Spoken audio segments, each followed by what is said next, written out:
जय हिंद दोस्तों। आज हम रोजगार निर्माण के नेक्स्ट वीडियो में आपको डिस्कस करेंगे उन 2 हफ्ते का घटनाक्रम जो एमपीपीएससी कहीं ना कहीं प्रीलिम्स के रूप में, मेंस के रूप में और या तो इंटरव्यू के रूप में आपसे पूछेगी। तो चलिए टाइम को वेस्ट ना करते हुए सीधे मुद्दे पे उतरते हैं। सबसे पहले देखते हैं कि क्या क्या घटनाक्रम हुए हैं। तो रोजगार निर्माण में सबसे पहले हमारे प्रीलिम्स के लिए इंपॉर्टेंट है दोस्तों, डॉक्टर हिमांशु कुलकर्णी जी के द्वारा इंटरनेशनल वाटर प्राइज प्राप्त करने वाले पहले भारतीय बन गए। तो ये आपके प्रीलिम्स में प्राइज से रिलेटेड जब भी एक प्रश्न बनता है तो ये हमारे लिए इंपॉर्टेंट होगा। चलिए एक नजर देख लेते हैं क्या क्या है। अच्छा, आप बोलेंगे सर क्या यही इंपॉर्टेंट है? नहीं बच्चों, इंपॉर्टेंट ये नहीं है कि केवल हिमांशु कुलकर्णी इंपॉर्टेंट है। ये प्राइज कब से स्टार्ट हुआ, किनके द्वारा दिया जाता है, अगर हमने ये भी पढ़ लिया तो ये 4 चांद लगाने वाली पोजीशन हो जाएगी। चलिए एक बार देख लेते हैं डॉक्टर हिमांशु कुलकर्णी। तो ये पहला फैक्ट होगा कि इंटरनेशनल वाटर प्राइज हासिल करने वाले पहले भारतीय बने हिमांशु कुलकर्णी। ठीक, अब क्या करता है एक एक बार देख लेते हैं कि भारत ने वैज्ञानिक उपलब्धियों के क्षेत्र में एक और ऐतिहासिक मुकाम हासिल कर लिया, जिसमें पुणे के जल विशेषज्ञ डॉक्टर हिमांशु कुलकर्णी को प्रतिष्ठित इंटरनेशनल वाटर प्राइज से सम्मानित किया गया। ये पुरस्कार पाने वाले वो पहले भारतीय वैज्ञानिक हैं। ये सम्मान अमेरिका की यूनिवर्सिटी ऑफ ओक्लाहोमा के वाटर सेंटर की तरफ से दिया जाता है। तो ये एक नया फैक्ट हो चुका है कि कौन देता है, तो यूनिवर्सिटी ऑफ ओक्लाहोमा के वाटर सेंटर की तरफ से ये दिया जाता है। अब नया फैक्ट कि ये कब चालू होता है, तब ये प्रारंभ हुआ 2009 में इसका प्रारंभ हुआ था। तो ये लिखा हुआ है वर्ष 2009 से में ये प्रारंभ हुआ था। जल आपूर्ति और स्वच्छता के क्षेत्र में उल्लेखनीय अंतर्राष्ट्रीय योगदान देने वाले व्यक्तित्व को ये अवार्ड दिया जाता है। ठीक, डॉक्टर हिमांशु कुलकर्णी को वर्ष 2024 का ये सम्मान दिया गया है। तो वर्ष 2024 ये याद रखना है। बस ये छोटा छोटा घटनाक्रम है जो कि आपको अगर ये याद है तो आपको धूमधाम से काम बन जाएगा। फिर अगला हम न्यूज पे बात करते हैं। Bhoj open university, professor Milind Dattatreya Dandekar बने मध्य प्रदेश भोज विश्वविद्यालय के नए कुलगुरु। तो भैया सबसे पहले एक नई चीज की कुलपति से अब नया शब्द शिफ्ट होकर आया है, क्या? कुलगुरु। पहले कुलपति शब्द हुआ करता था, अब कुलगुरु हुआ है। क्लियर है? अब प्रोफेसर मिलिंद दत्तात्रेय दांडेकर बने भोज के। तो अब एक नया फैक्ट है कि भोज ओपन यूनिवर्सिटी कब स्टार्ट हुई। चलिए ये आपके लिए प्रश्न है कि भोज ओपन यूनिवर्सिटी की स्थापना कब हुई, एस्टैब्लिशमेंट ईयर बता दीजिए। ठीक, ये मैं उम्मीद करता हूं कि ये आपके लिए तैयारी का एक क्वेश्चन मैंने दे दिया। ये शिक्षा क्षेत्र से आएगा, याद रखिए। जब भी एमपीपीएससी में हम पढ़ते हैं तो शिक्षा वाला सेगमेंट है। शिक्षा वाले में बहुत सारे और विश्वविद्यालय में किस विश्वविद्यालय की स्थापना कब हुई है वहां से एक प्रश्न बनता है। जैसे कभी कभी आपको बोल दिया जाता है कि हरि सिंह गौर जो विश्वविद्यालय है, पहला विश्वविद्यालय है केंद्रीय विश्वविद्यालय, उसकी स्थापना कब हुई, ये केंद्रीय विश्वविद्यालय का दर्जा कब इसको प्राप्त हुआ। तो इस प्रकार का क्वेश्चन है। तो आपके लिए ये है कि भोज ओपन यूनिवर्सिटी कब बनी, ये आपके लिए प्रश्न है, होमवर्क। ठीक, अब इनकी नियुक्ति कौन करता है, तो ये नया फैक्ट है।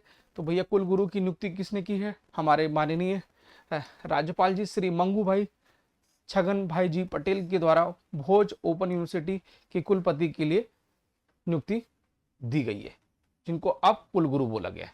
ठीक, 70 वर्ष तक की आयु के को लोगों को, या 4 वर्ष का ये टाइम पीरियड रहेगा, 4 वर्ष या 70 वर्ष। ठीक, बस ज्यादा अपन को डीप नहीं जाना है। फिर नवीन नियुक्ति से एक नया क्वेश्चन आता है, जोनास गहन स्टोर। जोनास एक बार देख लो, जोनास गहन स्टोर ये कौन है?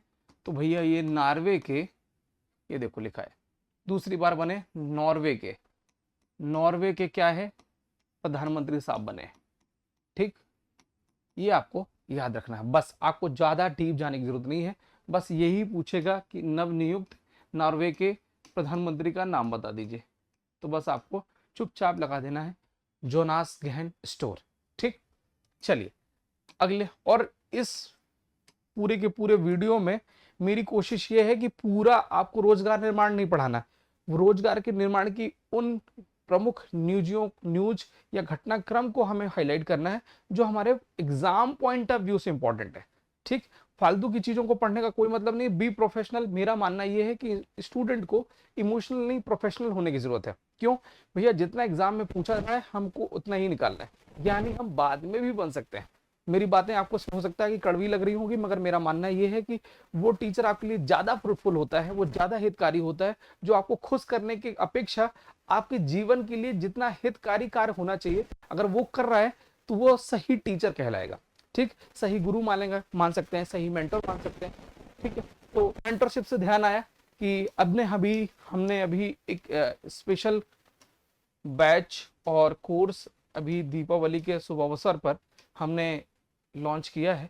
ऑनलाइन वाले स्टूडेंट जरूर देख लीजिए कि एमपीपीएससी प्रीलिम्स की स्पेशल क्लासेस, जहां हम केवल आपको पढ़ा पा रहे हैं, नहीं, पढ़ा भी रहे हैं, नोट्स भी बना रहे हैं और वहीं के वहीं याद भी करा रहे हैं, और साथ ही साथ एमसीक्यू के फॉर्मेट में बहुत सारी प्रैक्टिस करा दे रहे हैं।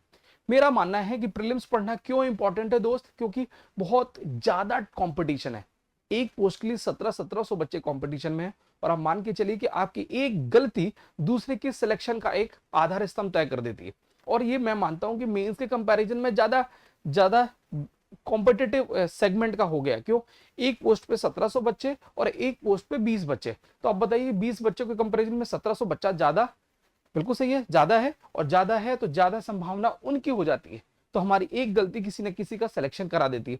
तो मेरा मानना है कि इस प्रीलिम्स को आप इस बैच को ज्वाइन कर सकते हैं, और एक बार डेमो जरूर देखिएगा, ऑफलाइन ऑनलाइन दोनों देखिएगा, दोनों मोड में हमारा ये सेगमेंट स्टार्ट है। क्योंकि देखिए कभी कभी किसी के गाइडेंस में भी आप पढ़ लेते हैं, तब भी आपका उद्धार हो जाता है, तो ये भी कर सकते हैं। और एमपीपीएससी मेंस के लिए जो 17,000 रुपए का बैच था, 17,000 रुपए के बैच को मात्र 4,999 में अभी ये दिवाली के टाइम पीरियड में आप इसका यूटिलाइजेशन कर सकते हैं।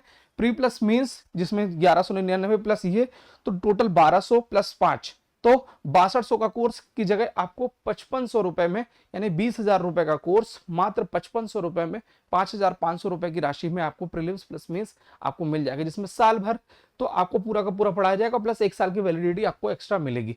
एमपीपीएससी फाउंडेशन जो 50,000 रुपए की कीमत है, मात्र 11,999 रुपए की एक बहुत छोटी सी राशि में 3 वर्ष पढ़ने का आपको अनुभव मिलेगा। साथ ही साथ 1 वर्ष का एक्स्ट्रा आपको एक्सेस हम दे देंगे, जहां आप ना केवल 3 साल अपना फाउंडेशन तैयार करेंगे और नेक्स्ट ईयर अपने अपने जो लेवल को और भी इनहेंस कर लेंगे, जिससे आपका सिलेक्शन फर्स्ट अटेम्प्ट में हो जाएगा।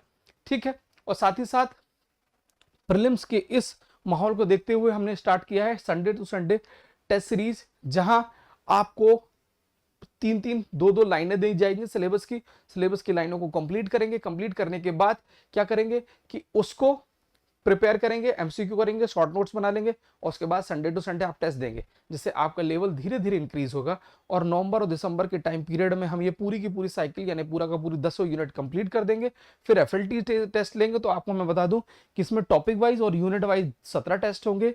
फिर प्रीवियस ईयर क्वेश्चंस जो एमपीपीएससी में आ चुके हैं अदर एग्जाम्स में, उस पे 10 टेस्ट मिलेंगे। फिर 10 फुल लेंथ टेस्ट मिलेंगे, जिसमें यूनिट 1 से लेकर 10 तक की पूरी यूनिट, और 3 सी सेट के क्वेश्चन मिलेंगे, जिसमें आपको 1-to-1 डिस्कशन मिलेगा। फिर साथ ही साथ 1-to-1 डिस्कशन के साथ साथ आपको ओवरऑल डिस्कशन भी मिल जाएगा, जो कि क्लासरूम लाइव फ्रॉम क्लासरूम होगा, और एक 1-to-1 डिस्कशन होगा। और ओएमआर एक बहुत अच्छी चीज हमने स्टार्ट किया है कि ओएमआर जब आपको मिलेगी, आप गोला बबलिंग भरते हैं, तो उसकी हम स्कैन कॉपी भी, जो एमपीपीएससी आपको देता है, स्कैन कॉपी की अब हम आपको लिंक प्रोवाइड कर देंगे, तो अपनी ओएमआर भी स्कैन फॉर्म में आप देखेंगे। और ओवरऑल रैंकिंग हम प्रोवाइड करेंगे, जिससे आपको अपनी हकीकत पता चलेगी कि कितनी हमने पढ़ाई की है और हमें कितनी पढ़ाई की आवश्यकता है। ठीक है, चलिए मुद्दे पे आ जाते हैं। चलिए सबसे पहले अब बात करते हैं हमारे लिए फिर से एक प्रश्न कहां से आता है, अवार्ड से आता है, पुरस्कार से। सही है बच्चों, अवार्ड से आता है, तो बस हमको क्या करना है, इसी पे काम करना है। दादा साहब फाल्के पुरस्कार मिला है किनको, साउथ इंडिया के सुपरस्टार को मिला है। ठीक, उनका नाम है मोहनलाल। इनकी पिक्चर आपने बहुत सारी देखी होगी, the garage picture south India की में का एक ऐसा एक सेगमेंट है जहां परिवार को एक साथ लेके चलना, वैल्यूज पे काम करना, संस्कारों पे काम करना, इस पे काम करते हैं। और ये बहुत अच्छी पर्सनालिटी है, जिन्होंने कहीं ना कहीं समाज को ट्रिब्यूट किया है, बहुत कुछ चीजें कंट्रीब्यूट किया, दोनों चीजें हैं, कुछ ना कुछ हमेशा अच्छा करने की कोशिश की है। और इस सब की चीज को ध्यान में रखते हुए सबसे कम उम्र में दिए इन्होंने ये पुरस्कार प्राप्त कर लिया, अर्जित कर लिया। और ये किस सिनेमा का है, एक नजर देख लेते हैं। देखिए कभी कभी क्या है कि केवल नाम जानना जरूरी नहीं है, कभी कभी काम भी जानना जरूरी रहता है। तो देखिए मलयालम सिनेमा जगत के दिग्गज अभिनेता है मोहनलाल, दादा साहब फाल्के पुरस्कार अवार्ड से। तो ये कौन से नंबर का है, 71 नंबर का, यानी 71 नंबर का, 71वें नंबर का ये नेशनल फिल्म अवार्ड सेरेमनी का था, जिसमें दादा साहब फाल्के पुरस्कार भारत सरकार की तरफ से इसमें दिया गया। ठीक, काहे के लिए दिया जाता है, किसी व्यक्ति को भारतीय सिनेमा में उनके योगदान के लिए, अमूर्त योगदान के लिए दिया जाता है। ठीक, दादा साहब फाल्के पुरस्कार की शुरुआत, तो ये पहली चीज, इसका प्रारंभ कब हुआ, तो बच्चों प्रारंभ हुआ, आपको मैं नोट्स फॉर्म में बना देता हूं, इसका प्रारंभ हुआ 1969 में। पहली बार मिलेगा, जो कि हमने नीचे मेंशन किया हुआ है, देविका रानी को मिलेगा। ठीक, ये प्रथम प्राप्त करता है, साथ ही साथ प्रथम महिला भी है प्राप्त करते में। फिर ये पिक्चर का नाम क्या था, हरिश्चंद्र। ठीक, तो ये ध्यान रखना है। एक नजर देख लेते हैं, ये देखिए मंत्रालय, सूचना एवं प्रसारण मंत्रालय के द्वारा दिया जाता है ये अवार्ड। साथ ही साथ भारतीय सिनेमा का ये सर्वोच्च अवार्ड में से एक है। फिर भारतीय सिनेमा के जनक किसके नाम पर, तो ये पूरा नाम देखिए, धुंडीराज गोविंद फाल्के। ठीक, जिन्होंने 1870 से लेकर 1944 के बीच में भारतीय सिनेमा में अपना कंट्रीब्यूशन दिया। साथ ही साथ 1969 में पहली बार अवार्ड मिलेगा राजा हरिश्चंद्र। ठीक, अच्छा है, थोड़ा ये फैक्ट इसको अपडेट कर लीजिएगा, ढूंढीराज गोविंद ने इस पिक्चर का स्टार्ट किया था इन्होंने। साथ ही साथ आपको मिलेगा देविका रानी प्रथम पुरस्कार प्राप्त करता है, और 2023 में मिथुन चक्रवर्ती जी को यह अवार्ड प्राप्त हुआ था। ठीक, तो आपके लिए ये इंपॉर्टेंट है। और लास्ट में एक बार और देख लीजिए जाते जाते, राज कपूर, लता मंगेशकर, यश चोपड़ा, देवानंद और कई सितारे को ये अवार्ड प्राप्त हो चुका है। हमारे लिए इंपॉर्टेंट कौन सा है, हमारे लिए मलयालम सिनेमा के जो सुपरस्टार है मोहनलाल, इनको मिला है। और साथ ही साथ वर्ष 2023 का किनको प्राप्त हुआ है, तो मिथुन दा को मिला है। ठीक, बस हमारे लिए इतना ही काम का है। फिर आते हैं दोस्तों सोयाबीन के लिए। तो भैया सोयाबीन के लिए प्रदेश में लागू हुई भावांतर भुगतान, भाव का अंतर, जो भाव का अंतर होगा उस 20 के अंतर को शासन आपके बीच दे देगी। बस चीजों को संधि विच्छेद कर लीजिए और चीजें आपको प्राप्त हो जाएगी। वर्ष 2017 में एक बार पायलट प्रोजेक्ट के तौर पे स्टार्ट किया गया था, फिर इसको किन्हीं कारणों से रद्द कर दिया गया, मतलब उतनी उसमें फ्लुएंसी में नहीं आ पाया, और किसी कारणों की वजह से वो कुछ दिनों तक ये योजना रुकी, फिर शासन ने इसको अडॉप्ट कर लिया। तो माननीय मुख्यमंत्री डॉक्टर मोहन यादव ने कहा कि किसानों का कल्याण मध्य प्रदेश सरकार की सर्वोच्च प्राथमिकता है। और भाषा शैली याद रखिएगा कि आपकी भाषा शैली कहाँ से सुधरेगी, भाषा शैली आपकी यहीं से सुधरेगी, न्यूज़पेपर से सुधरेगी, रोजगार निर्माण से सुनेगी। देखिए क्या लिखा है कि डॉक्टर मोहन यादव ने कहा कि किसानों का कल्याण मध्य प्रदेश सरकार की कौन सी प्राथमिकता है, सर्वोच्च प्राथमिकता है। सोयाबीन उत्पादक किसानों के लिए भावांतर भुगतान लागू करने जा रही है। किसानों को किसी भी प्रकार का घाटा ना होने देना सरकार का पहला टारगेट है। मुख्यमंत्री जी ने कहा कि हमारी सरकार किसानों को सोयाबीन का उचित मूल्य दिलवाने के लिए प्रतिबद्ध है। प्रधानमंत्री श्री नरेंद्र मोदी ने सोयाबीन के लिए एमएसपी प्रति क्विंटल, ये नया प्रीलिम्स का फैक्ट है, तो लिए भैया मध्य प्रदेश सोयाबीन उत्पादन में पहली पोजीशन है। तो ये हो सकता है क्वेश्चन आ जाए, 5328 5328 प्राइस फिक्स किया है। ठीक है, तो ये आपके लिए काम की चीज है। फिर दोस्तों ये है कि 1500 से अधिक महिलाओं ने लिया स्वास्थ्य सेवाओं का लाभ, और इस योजना का नाम है कौन सा, स्वस्थ नारी सशक्त परिवार अभियान। ये हाल ही में चालू हुई है, और ये योजना कहीं ना कहीं आपके प्रीलिम्स में क्वेश्चन पूछा जा सकता है। उसको ध्यान में रखते हुए हमने इसे थोड़ा सा रिसर्च कर लिया कि ये योजना कब चालू हुई और क्या क्या इसके प्रावधान है और कहाँ से चालू हुई। तो स्वस्थ नारी सशक्त परिवार ये एमपी के लिए इंपॉर्टेंट क्यों है, क्योंकि 17 सितंबर 2025 को ये लॉन्च किया गया मध्य प्रदेश के धार से, और ये वही दिन था जिस दिन धार में प्रधानमंत्री मोदी जी ने पीएम मित्र पार्क की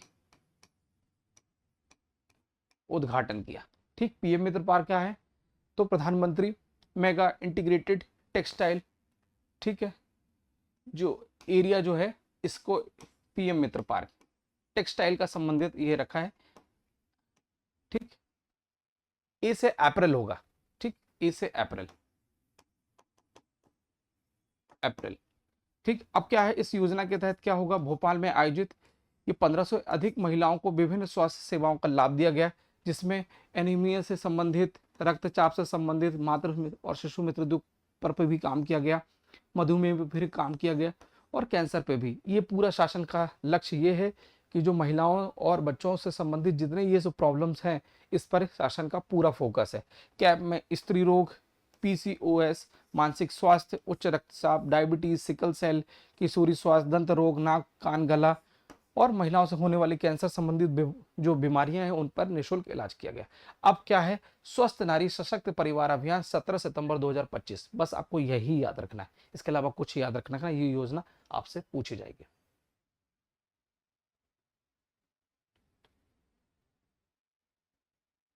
ठीक, फिर आएगा मिथुन मिन्हास। ये कौन है भैया, ये क्या है, भारतीय बीसीसीआई बीसीसीआई कंट्रोल के नए अध्यक्ष बने। बस इतना ही याद रखना है, इसके अलावा कुछ नहीं। बीसीसीआई की स्थापना कब हुई ये भी नहीं पूछा जाएगा, बस आपको ये देखना है कि बस कौन है मिथुन मिन्हास, बस आपके लिए ही इंपॉर्टेंट है। फिर नई चीज है क्या, ये थोड़ा सा डेटा है जो आपके काम आने वाला है। ये आपका काम, ये इधर कहाँ आने वाला है डेटा, मैं आपको बता दूं, एक सेकंड। चलिए, ये डेटा कहाँ आपके काम आने वाला है, ये पॉलिटी में भी काम आएगा, पेपर 2 में भी काम आएगा, पेपर 3 में भी काम आएगा बच्चों। ठीक, इनको आपको याद कर लेना है। ठीक, क्या है संपदा 2.0, आपसे प्रीलिम्स में पूछा जाएगा कि संपदा 2.0 क्या है। तो क्या है, डिजिटल इंडिया के सपने को साकार करने के लिए मध्य प्रदेश सरकार ने एक नया पहल उपलब्धि प्राप्त कर ली कि जो इस संपदा 2.0 के तहत ई गवर्नेंस के क्षेत्र में काम करने वाला जो मध्य प्रदेश है पहली पोजीशन पे है। तो क्या है, डॉक्टर मोहन यादव के अभिनव पहल से संपदा 2.0 को भारत सरकार द्वारा राष्ट्रीय ई गवर्नेंस स्वर्ण पुरस्कार 2025 प्राप्त हुआ है। ये भी इंपॉर्टेंट क्वेश्चंस है, ई गवर्नेंस के क्षेत्र में किसको, तो संपदा 2.0 को ई गवर्नेंस स्वर्ण पुरस्कार 2025 मिला है। मुख्यमंत्री यादव जी ने ये बोला कि पेपरलेस और फेसलेस पंजीयन की दिशा में मध्य प्रदेश एक अग्रणी राज्य बन गया है। ई संपदा क्या है, ये वेब पोर्टल है जो मोबाइल के साथ भी काम, और ये कब चालू हुआ, तो 2020 में ये चालू हुआ है। ठीक बच्चों, फिर ई गवर्नेंस के क्षेत्र में सबसे तेजी से बढ़ता हुआ एक अच्छा ऑनलाइन प्लेटफॉर्म है जिसके थ्रू गवर्नमेंट अपनी पूरी की पूरी जितनी योजनाएं हैं, वेलफेयर स्कीम है, इसमें पूरा का पूरा जोड़ दे रही है। ई पंजीयन, ई स्टाम्प इसी के जीते जागते एग्जाम्पल है। ठीक, मध्य प्रदेश सरकार ने नवीकरणीय ऊर्जा के क्षेत्र पर स्थापित किया अपना नया आयाम। अब आपके लिए काम की चीज क्या है, एक नजर बस आप देख लो, बस हमारे लिए। ठीक, अब देखो इस पे काम की चीज क्या है, बस मैं वही बताने जा रहा हूं। वर्ष 2025 तक सौर क्षमता लगभग कितनी है हमारे यहाँ की, तो 5000 मेगावाट। क्लियर है, बस छोटी छोटी चीजों को समझना, नोट डाउन करने चलना। पेन कॉपी मोड में अगर आप नहीं है तो आप फ्रूटफुल नहीं हो पाएगा, आपका एग्जाम उतनी तेजी से नहीं निकल पाएगा जितना होना चाहिए। क्यों, एक अच्छा स्टूडेंट क्या करता है, पेन पेपर मोड में बैठता है और उसकी जो परफॉर्मेंस है वो नेक्स्ट लेवल पे हो। ठीक, तो वर्ष 2025 तक सौर क्षमता कितनी है, सौर क्षमता 5000 मेगावाट, और 2035 तक इसका टारगेट कितना है, तो 33000 मेगावाट करने का इसका लक्ष्य रखा गया। नोट डाउन करते चलना। राज्य सरकार द्वारा industrial promotion policy, renewable energy policy, renewable energy policy कब की है, 2025 की है। पंप हाइड्रो पॉलिसी कब की है, 2025 की। अंतर्गत औद्योगिक निवेश के लिए आकर्षक प्रोत्साहन राशि प्रदान की गई है। ठीक, और योजना मध्य प्रदेश शासन के द्वारा की जा रही है। बस आपके लिए बस इतना ही काम का है, और इसके अलावा आपको कुछ भी काम की जरूरत नहीं है।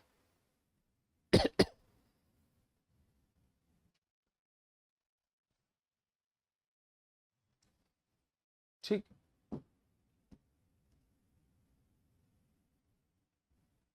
चलिए एक मिनट रुकिए।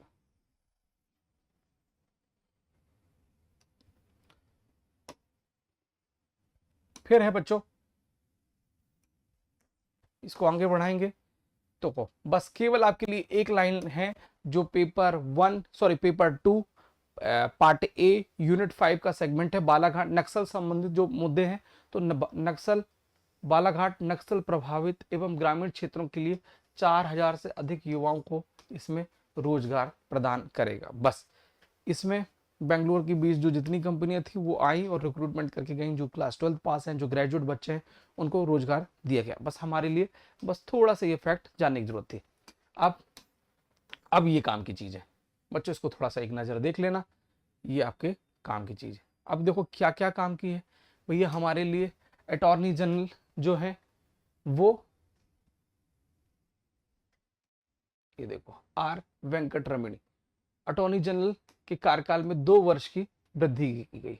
अब कौन बने हैं? आर वेंकट रमणी। तो सबसे पहले आपसे यही क्वेश्चन पूछा जाएगा कि अटॉर्नी जनरल कौन है, तो आपको बताना है आर वेंकट रमणी जी हैं जो अटॉर्नी जनरल है। अब आपके लिए कि क्या क्या इंपॉर्टेंट हो सकता है, तो ये सर्वोच्च विधि अधिकारी हैं। सर्वोच्च विधि अधिकारी से तात्पर्य क्या है? लॉ ऑफिसर, ठीक, लॉ डिपार्टमेंट से संबंधित है। लीगल एडवाइजर होते हैं ये भारत सरकार के, बिल्कुल सही है। नियुक्ति इनकी राष्ट्रपति की जी द्वारा की जाती है। अनुच्छेद 76 भाग 5 में इनका उल्लेख आपको देखने को मिलेगा। साथ ही साथ इसकी योग्यता कौन सी है, तो सुप्रीम कोर्ट के जस्टिस बनने की योग्य होना चाहिए। अब उसमें क्या है, भारत का नागरिक होना चाहिए, हाई कोर्ट में कम से कम 5 साल के लिए वो जज के तौर पे काम कर चुके हों, या 10 वर्ष तक हाई कोर्ट के एडवोकेट के तौर पे काम कर चुके हों। फिर साथ ही साथ राष्ट्रपति जी प्रतिष्ठित न्यायविद के तौर पे भी आपको अगर देख लेते हैं, तब भी आपको इस पद के लिए आपको बैठा सकते हैं। अब एक और नया फैक्ट हो सकता है कि भारत का पहला अटॉर्नी जनरल कौन है, तो मोतीलाल सेतलवाड़, सेतलवाड़ है, सेतलवाड़, मोतीलाल सेतलवाड़, एमसी सेतलवाड़ है, जो सबसे पहले हैं भारत के, और सबसे अधिक लंबा कार्यकाल भी इन्हीं का ही है, सेतलवाड़। ठीक, बस आपके लिए यही इंपॉर्टेंट है कि पहले कौन, मोतीलाल सेतलवाड़, सबसे पहले सबसे लंबा कार्यकाल, 5 वर्ष के हाई कोर्ट के जस्टिस के तौर पे काम किए हो, 10 वर्ष हाई कोर्ट के एडवोकेट के तौर पे, प्रतिष्ठित न्यायविद के तौर पे, और सुप्रीम कोर्ट के जज के बनने पोजीशन के योग होना चाहिए। फिर आर्टिकल भाग 5 देख लो, ठीक, इतनी काम की चीज है। फिर आपके लिए इंपॉर्टेंट है यूनेस्को। ठीक, तो भैया ये देख लो कि भारत का कौन सा नंबर का, तो भारत का 13वां बायोस्फीयर रिजर्व बन चुका है। कौन सा? Himalaya cold desert. ये इंपॉर्टेंट है, ये पर्यावरण से संबंधित प्रश्न पूछा जाएगा कि भैया नया सबसे लेटेस्ट 13वें नंबर का यूनेस्को का बायोस्फीयर रिजर्व कौन है, तो आपको बताना है हिमालयन कोल्ड डेजर्ट। ठीक, अब यूनेस्को का, हाँ, अब यूनेस्को की MAB 1971 MAB एक रिपोर्ट होगी। कौन सा? मैन एंड बायोस्फीयर प्रोग्राम होता है, MAB होता है मैन एंड बायोस्फीयर प्रोग्राम 1970। तो हो सकता है आपसे यही पूछ लिया जाए कि मैप प्रोग्राम कब का है, तो 1971 मैन एंड बायोस्फीयर प्रोग्राम। सबसे पहले जो यूनेस्को के बायोस्फीयर में शामिल होगा वो होगा नीलगिरी। मध्य प्रदेश के पॉइंट ऑफ व्यू से बात किया जाए तो 12वें नंबर का जो अभी लेटेस्ट बना है 2020 में, वो पन्ना है, बायोस्फीयर में शामिल हुआ है, ये हमको याद रखना चाहिए। कावेरी, अब ये कावेरी मध्य प्रदेश की भी कुछ थोड़ा सा आपको इसमें इम्पैक्ट देखने को मिलेगा। बाकी भारत के परिप्रेक्ष्य से भी कुछ नदियों को भी हमने डिस्कस इसमें किया है, एक नदी और मिलेंगी। अब कावेरी नदी एक बार देख लीजिए कि भैया ये पूरा का पूरा सेगमेंट है, सेगमेंट को हमने कम करके आपको सीधे सीधे इसमें शिफ्ट कर दिया। कावेरी नदी एक नजर देख लेते हैं, तो उद्गम कहाँ है ये, तो भैया कर्नाटका से है, ताल कावेरी, कोडागू जिला है ये। ठीक, ये जिला है,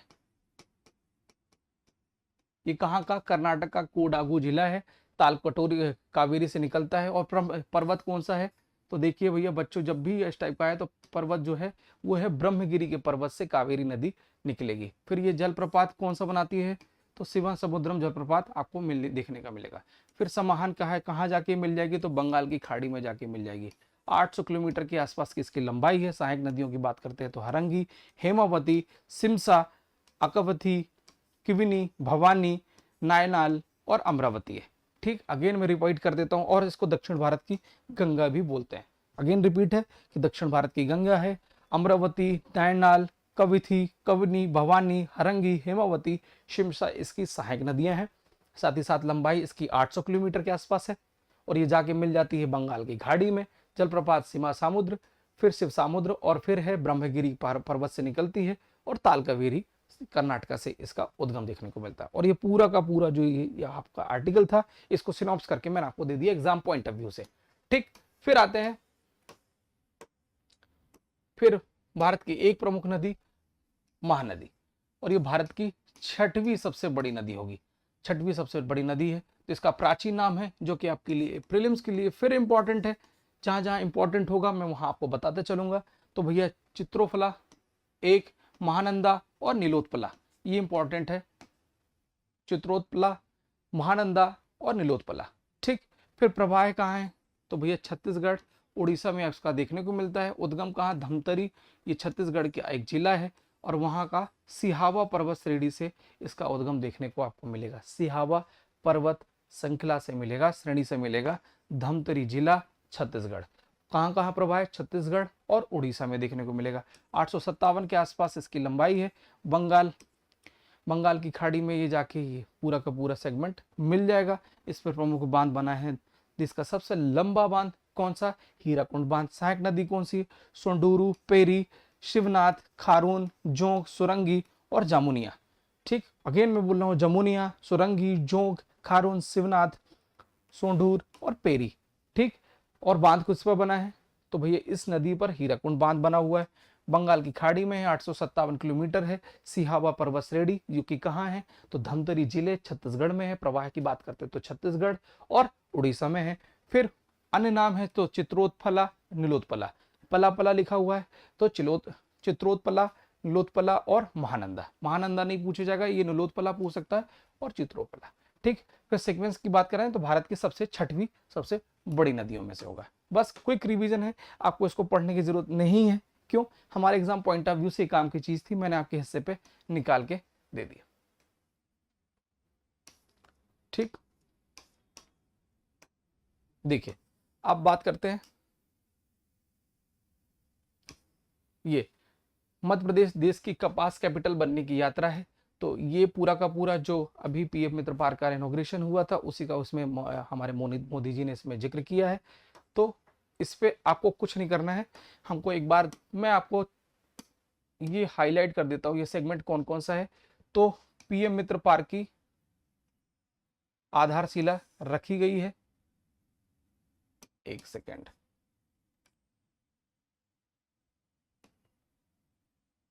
आधारशिला रखी गई है।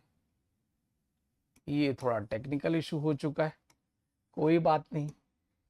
ठीक, तो देखो उन्होंने क्या है, मोदी जी ने बोला है कि मध्य प्रदेश को हम कपास कैपिटल के रूप में बनने के लिए अब हमने स्टार्ट कर दिया है, यहाँ उत्पादन आरंभ हो जाएगा। ठीक है, सबसे इम्पॉर्टेंट क्या है, तो इम्पॉर्टेंट आप ये देख लीजिए कि मध्य प्रदेश के मालवा क्षेत्र के अंतर्गत भैंसोला गांव में, ये जो कि धार में है, ये पीएम मित्र पार्क का इनॉग्रेशन किया है। ये टेक्सटाइल इंडस्ट्री एक बार अगर ये पूरा पीएम मित्र पार्क बन गया तो पूरा का पूरा ये सेगमेंट बन जाएगा। ठीक, ये क्लस्टर बेस्ड यहाँ से प्रोडक्शन स्टार्ट हो जाएगा, जो कहीं ना कहीं एक्सपोर्ट के लिए इंपॉर्टेंट रोल प्ले करने वाला है। ठीक, मध्य प्रदेश की विशिष्ट पहचान है कपास की खेती। कपास उत्पादन की दृष्टि से मध्य प्रदेश देश की प्रमुख कपास उत्पादक राज्यों में से एक है। ठीक, हालांकि महाराष्ट्र, पंजाब, आंध्र प्रदेश, कर्नाटक के प्रांतों में भी कपास देखने को मिलेगा, लेकिन गुणवत्ता की दृष्टि से बोले तो विशिष्ट पहचान हमारा कपास रखता है। ठीक, मध्य प्रदेश की एक ऐसी भौगोलिक संरचना है। फिर जबकि निमाड़, मालवा और मध्य भारत के क्षेत्र के 18 जिले कपास की विशिष्ट खेती के लिए इंपॉर्टेंट है, तो 18 जिलों का हल्का सा आप जिक्र कर सकते हैं। फिर वही धार का जिक्र हुआ है, टेक्सटाइल प्लांट का भी जिक्र हुआ है, पीएम मित्र पार्क का भी जिक्र हुआ है। ठीक, बस आपकी काम की चीज जो घूम फिर के थी वो यही थी। ठीक, चलिए अब इसमें क्या है, मोदी जी ने अंत में यही बोला कि वोकल फॉर लोकल, स्थानीय चीज़ों को आप ज़्यादा प्रमोट करिए। अच्छा, हम आपको बता दें कि हमारे इंग्लिश मीडियम और हिंदी मीडियम के दोनों notes English medium bilingual prepare हो चुके हैं। तो भैया 9039030348 पर ये दोनों नंबरों में से कहीं ना कहीं कॉल कर लीजिए। इंग्लिश मीडियम का सेपरेट नोट्स और हिंदी मीडियम का सेपरेट नोट्स एकदम प्रिपेयर हो चुका है। आप बुक आप ऑर्डर करिए, और आपको सबसे मध्य प्रदेश का सबसे किफ़ायती, सबसे बेहतरीन, और आप हमको इस दिए हुए नंबर पर दे के आप ऑर्डर कर सकते हैं, और मैं आपको इस बात बता सकता हूं कि इसको क्रॉस चेक करने का सबसे अच्छा तरीका क्या हो सकता है कि मार्केट में और भी जो भी नोट्स हो उनको मिलाकर हमारे नोट्स को एक बार आप देखिए। फिर से मैं रिवाइज कर रहा हूं, मार्केट इस नोट्स की विशेषता क्या है, मन में क्वेश्चन होना चाहिए कि इस नोट्स की विशेषता क्यों, आखिर हम क्यों नोट्स लें, मन में विचार होना चाहिए। तो मैं आपको बता दूं कि मार्केट में बहुत सारे आपके पास कंटेंट है, उस कंटेंट को और इस कंटेंट को सामने रखिए, जो भी 2 से 4 पन्ने, कहीं का भी टॉपिक हम आपको श्योरिटी देते हैं कि आप कहीं से भी इस टॉपिक को, कोई भी टॉपिक उठाइए रैंडम और मिला के देखिए। अगर सबसे ज्यादा कंटेंट, सबसे इफेक्टिव कंटेंट और सबसे ज्यादा कॉन्क्रीट कंटेंट ना मिले, बिल्कुल मत नोट्स लीजिए। मगर अगर मिल जाता है तो इन 2-3 लोगों को, 4-5 अपने दोस्तों को, मित्र यारों को बताइए कि एकदम सही जो नोट्स पर काम किया गया है वो चैंपियन स्क्वायर के नोट्स पे काम किया गया। चलिए मुद्दे पे आते हैं। हमारे लिए करंट अफेयर का सेगमेंट है, ये आया है खेल वाला सेगमेंट। खेल के सेगमेंट से भी एक प्रश्न आता ही आता है। तो भारत जो एशिया कप है कितनी बार जीत चुका है, तो एशिया कप जो भारत है वो 9वीं बार जीत चुका है। ठीक, तो एक नजर देख लेते हैं कि भारत सरकार ने, भारत ने 9वीं बार ये जीता है एशिया कप। भारत की पाकिस्तान के खिलाफ लगातार 8वीं जीत है। किसके खिलाफ? पाकिस्तान के खिलाफ। टूर्नामेंट में भारत के अभिषेक शर्मा ने सबसे ज्यादा 314 रन बनाए हैं, वहीं कुलदीप यादव ने 17 विकेट लिए। कुलदीप एशिया कप से में सबसे ज्यादा विकेट लेने वाले। अब ये कभी कभी खेल के क्वेश्चन में ये पूछ लेता है कि सर्वाधिक विकेट किनने लिए हैं, तो आपको नाम लेना है किनका? हमारे कुलदीप यादव का नाम आपको लेना है कि सर्वाधिक 36 विकेट लेने वाले। ठीक, ये आपको ध्यान रखना है। एक सेकेंड। ठीक, चलो फिर आपके लिए अब ये इंपॉर्टेंट है, फैक्ट फाइल में है, प्रधानमंत्री जनजाति आदिवासी न्याय अभियान में मध्य प्रदेश ने प्राप्त की एक विशेष उपलब्धि, समग्र कल्याण के लिए प्रतिबद्ध मध्य प्रदेश पीएम जनमन योजना। अब क्या क्या है प्रधानमंत्री जनमन योजना, हम इस पर डिस्कस करेंगे। ठीक, क्यों? क्योंकि प्रधानमंत्री के एक प्रमुख महत्वाकांक्षी योजनाओं में से एक योजना ये भी है। एक बार देख लेते हैं। हाँ ठीक, प्रधानमंत्री जनमन योजना के अमले में जो उसको इम्प्लीमेंटेशन है, तो देश में पहली पोजीशन पे है हमारा मध्य प्रदेश। आंगनवाड़ी भवन निर्माण के प्रथम चरण में भी अग्रणी है। विशेष पिछड़ी जनजाति जो कि 3 जनजाति हैं, बैगा, सहरिया, भारिया, उस पर भी तेजी से ये काम कर रहे हैं। जनजाति बहुल क्षेत्रों में बच्चों के पोषण, शिक्षा और विकास पर प्रदेश अब इतिहास रचने के उस मुकाम पर पहुंच चुका है। अब इस योजना को एक नजर देख लेते हैं।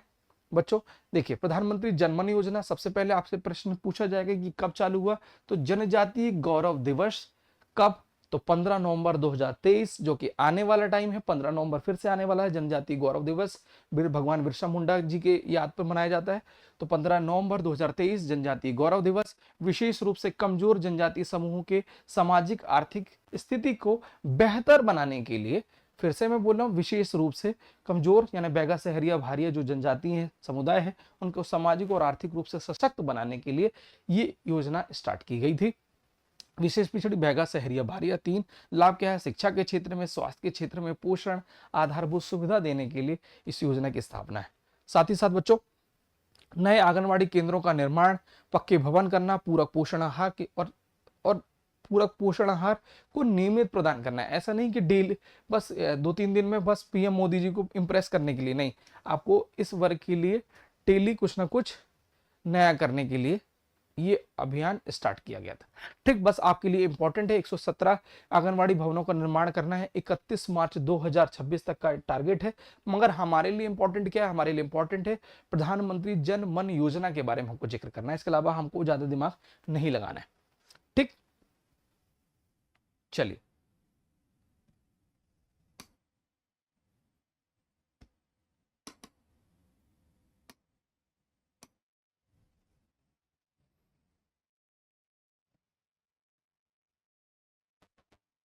एक मिनट।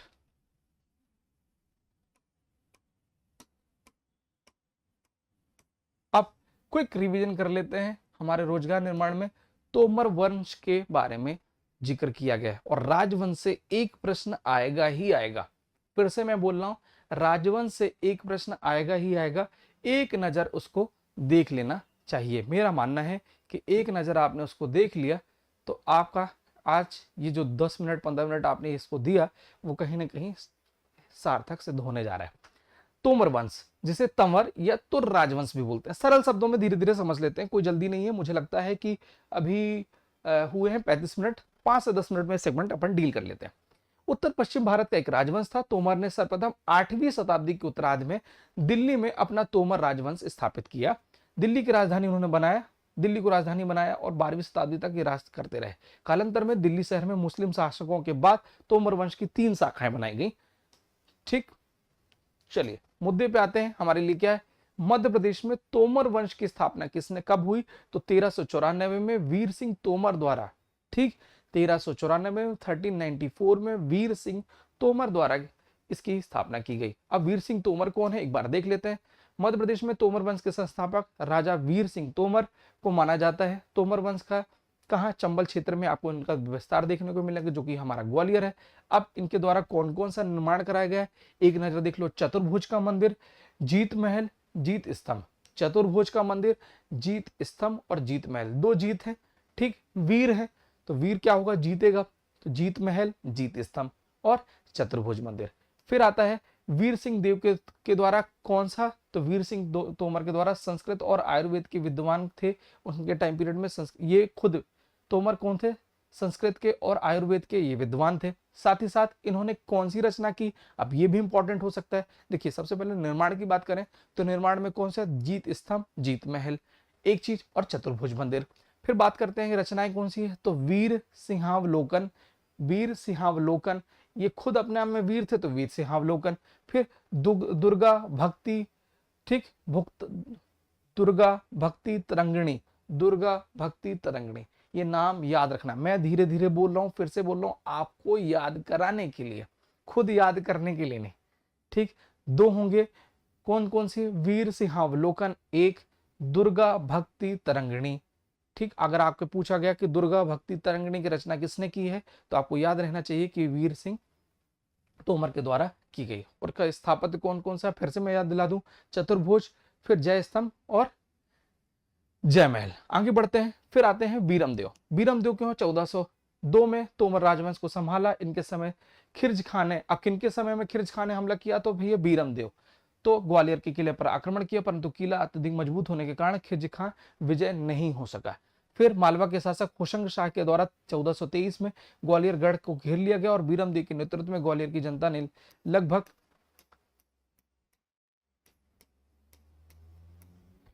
1 माह तक इस आक्रांता का प्रतिरोध किया और होशंगा शाह ने ग्वालियर दुर्ग की रचना करते करते बीरमदेव की, होशंगा शाह से ग्वालियर दुर्ग की रक्षा करते करते मृत्यु हो गई। अब इंपॉर्टेंट क्या है, बीरमदेव ने सिहोनिया, ये जो कि मुरैना में है, ठीक, बीरमदेव ने सिहोनिया के अंबिका देवी मंदिर में सभा मंडप का निर्माण कराया। किसने, बीरमदेव ने सिहोनिया मुरैना में सभा मंडप का निर्माण कराया। और मितावली के मंदिर में शिवलिंग की प्रतिष्ठा की। ठीक, मितावली में शिवलिंग की इन्होंने प्रतिष्ठा की। ठीक, मितावली। फिर आता है अंबिका देवी मंदिर, सिहोना, फिर 1 मिनट, सिहोनिया शिखालेख, 1 मिनट थोड़ा सा डिस्टर्ब हो रहा है, सिहोनिया शिलालेख। तो भैया सिहोनिया शिलालेख बीरमदेव का संबंध, आपको बिल्कुल भी कंफ्यूज होने की जरूरत नहीं है। ठीक, तो बच्चों हम बात करते हैं डुगरेंद्र सिंह। 1425 में डुगरेंद्र जी ने क्या है, डुगरेंद्र सिंह के शासनकाल में सुल्तान मुबारक शाह ने ग्वालियर पर आक्रमण किया और इस टाइम पीरियड में इन्होंने, इनके देखिए इनके राज दरबारी कौन थे, कवि थे रुइधुने, सम्मत गुण निधान और पार्श्व पुराण की रचना इन्होंने की। कवि थे रैधु ने सम्मत गुण निधान और पार्श्व पुराण की रचना की। राज दरबारी विष्णुदास ने पांडव चरितु, स्वर्गोरोहण और प्रबंध काव्यों की रचना आपको देखने को मिलेगी। ठीक, फिर आते हैं मानसिंह तोमर। तो मानसिंह तोमर ने, आप इनकी प्रमुख घटनाक्रम देख लीजिए। हाँ 1 सेकेंड। ठीक, मानसिंह तोमर के द्वारा क्या होगा, मान कोतूहल, जो संगीत ग्रंथ मान कोतूहल राजा मानसिंह द्वारा रचित किया गया। मानसिंह के शासनकाल में रोहतासगढ़ अभिलेख भी आपको देखने को मिलेगा। रोहतासगढ़ अभिलेख और मान कोतूहल किसकी रचना है, तो मान लिखा हुआ है तो मानसिंह तोमर। फिर रोहतासगढ़ अभिलेख, ठीक, तो जानकारी मिलेगी तो इसमें मानसिंह तोमर की मिलेगी। मानसिंह तोमर के राज्यकाल में संगीत की रसधारा प्रवाहित मिलेगी। फिर बैजू, बक्सू, तानसेन, हरिदास आपको यहाँ देखने को मिलेंगे। कौन कौन से? बैजू, बक्सू, तानसेन, हरिदास जैसे संगीतकार आपको देखने को मिलेंगे। ग्वालियर में मान मंदिर का निर्माण कराया गया इन्होंने ही। फिर गुजरी महल का निर्माण भी इन्होंने किया। मानसिंह ने अपनी पत्नी मृगनयनी के लिए गुजरी महल का निर्माण कराया था। गुजरी महल का निर्माण किसने? मानसिंह तोमर के द्वारा। किन के लिए? मृगनयनी के लिए। ठीक। फिर इन्हीं के याद में कौन कौन सा संगीत एवं कला विश्वविद्यालय की स्थापना की गई है। बस फिर एक बार देख सकते हैं कि साहित्यकार कौन से? थेगनाथ, फिर है आचार्य शुभेंद्र, शुभचंद्र, परिमल, विजय सेन, गुणवधेद आदि। ठीक। बस आपको छोटी छोटी चीजें ये बस आपको याद रखनी है। फिर आपके लिए काम की चीज है वही है मानकोतूहल, नाभादास द्वारा कृत भक्तमाला, फिर है परिमल कृत श्रीपाल चरित्र, और चतुरकृत है नेमीश्वर गीता। चतुरकृत के थ्रू नेमीश्वर गीता, कृतपाल के थ्रू श्रीपाल, परिमल कृत श्रीपाल चरित्र, नाभादास में भक्तमाल और मानकोतूहल। बस आपको देखना है। फिर आता है हमारे लिए विक्रमादित्य सिंह या विक्रमजीत सिंह। तो विक्रमाजीत सिंह के टाइम पीरियड 1526 में पानीपत के प्रथम युद्ध के टाइम विक्रमाजीत सिंह इब्राहिम लोदी के सहायक थे, और इनकी मृत्यु भी इब्राहिम लोदी के साथ इसी युद्ध में 1526 के इब्राहिम लोदी में ये मृत्यु देखने को मिलेगी। फिर राम सिंह तोमर। तो राम सिंह हल्दी घाटी के युद्ध में मेवाड़ के राजा ने राम सिंह को अपनी सेना के दक्षिण पार्श्व का सेनापति बनाया, और राम सिंह तोमर की मृत्यु हल्दी घाटी के 1576 के। अब पूछा जाता है कि हल्दी घाटी का युद्ध कब हुआ? तो 1576 में होगा। ठीक। राम सिंह तोमर वंश के अंतिम शासक थे। तो एक नया चीज हो सकता है कि तोमर वंश का अंतिम शासक कौन था? राम सिंह तोमर। ठीक। बस आपको बस इतनी ही छोटी छोटी चीजें आपको याद रखनी थी। बस इसके अलावा आपको कोई भी ज्यादा परेशान होने की जरूरत नहीं है। बस आपको देखना है सिहोनिया, जो कि कहाँ है? मुरैना में है। अंबिका देवी मंदिर, सभा मंडपम का निर्माण, मितावली और शिवलिंग की प्रतिष्ठा। बस आपके लिए बस इतना है, और मुझे लगता है कि वीडियो कहीं ना कहीं आपके काम आएगा, और इसका मल्टीपल रिवीजन करिए। और आप इस तरीके से जब रिवीजन करेंगे तो आपका प्रीलिम्स, मेंस और इंटरव्यू निश्चित तौर पे आपको देखने को मिलेंगे इसी प्रकार की वीडियो में, जो आपके लिए कहीं ना कहीं आपका बेहतर करने के लिए हमेशा आपको प्रोत्साहित करेगी। तब तक के लिए stay tune. Thank you so much. जय हिंद।